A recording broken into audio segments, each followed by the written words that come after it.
It's Thursday, December the 11th. Sorry about not getting the fishing report done last night, but I had a pretty big project that I was finishing up on. And with that project, I haven't been on the water for 14 days. So I am going tomorrow and throughout the weekend, but I can tell you what I know from other people and what I'm going to be doing. But the lake level's just under 910, and the water temperature, I've been getting reports, it's pretty much below 50 degrees everywhere. Up in the river arms, it's in the high 40s, 46, 47. But there should be several things going on. What I'm going to do, I'm actually going out in a buddy's boat tomorrow, going fishing with him. I'm going to take 3 rods. I'm going to take a jerkbait, crankbait, and an Alabama rig. And some of the guys I've been talking to that have been, they're still biting that wiggle wart. Probably not as good as they were a week or two ago, but they're starting to bite a jerkbait, and they've been biting an Alabama rig for 2 or 3 weeks. Now, a lot of the jerkbaits, a lot of it's just personal preference. I used to throw a lot of Smithwick Rogues. Now, probably 90% of the time, I will throw Spros, McSticks. And I will throw some mega bass too.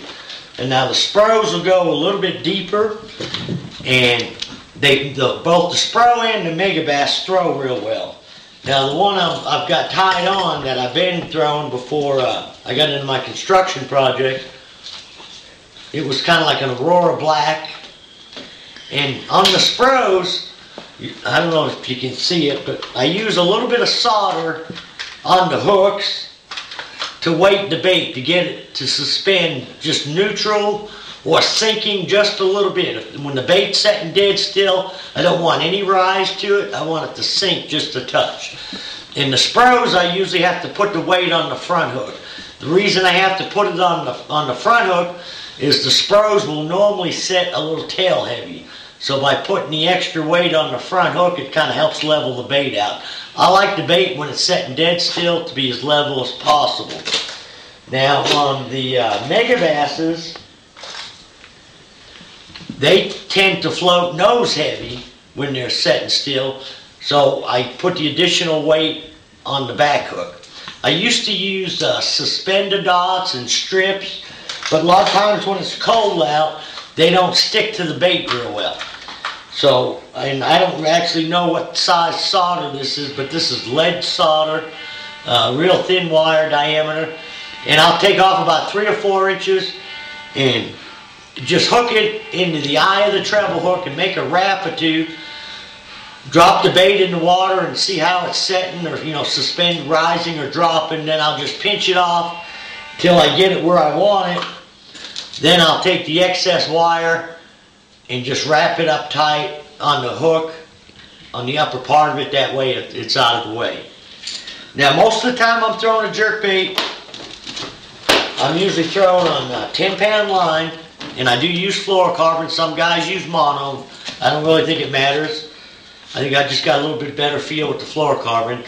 And I like to throw it on a pretty light action rod. This is a Team Lose. It's a 6/8. It's a medium light, real soft tip.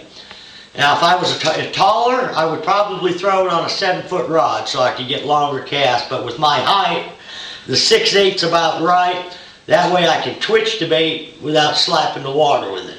Like I say, if a guy's taller, he can go a longer rod. If a guy's shorter, he may have to go to a 6.5, even a 6-foot rod. But normally, the type of stuff we're going to try to fish tomorrow is going to be main lake bluff ends, secondary points, and preferably around submerged cedar trees. With the lake being low like it is, there'll be a lot of timber that we haven't seen in a while. So we'll be around them treetops, probably where there's a channel swing or where there's deep water close. Sometimes we may have the boat setting in 30, 40 feet of water, but we'll be casting up into these trees that are setting in 15, 18 foot of water.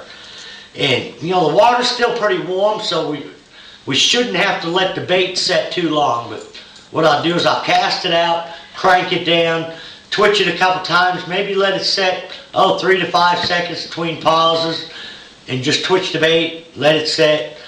Most of the time the bites will come when the bait's set dead still.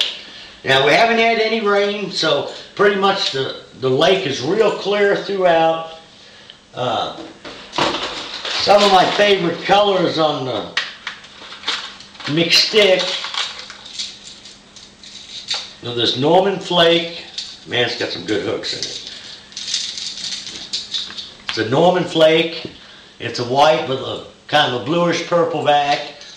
Now this is the same bait here, but what I've done, I've taken, you notice it's got a little bit of chartreuse tint on the sides. What I've done there is Spike It's got this dip and glow, and it's in a spray, and I'll actually spray it down the side of the bait to give it a little bit of, I don't want it real bright like this one, which this one will work real well. But what I'm trying to, the effect I'm trying to get on this bait is, I don't want it, real bright white or bright chartreuse. I just want a little bit of chartreuse hue in it. That seems to work real well.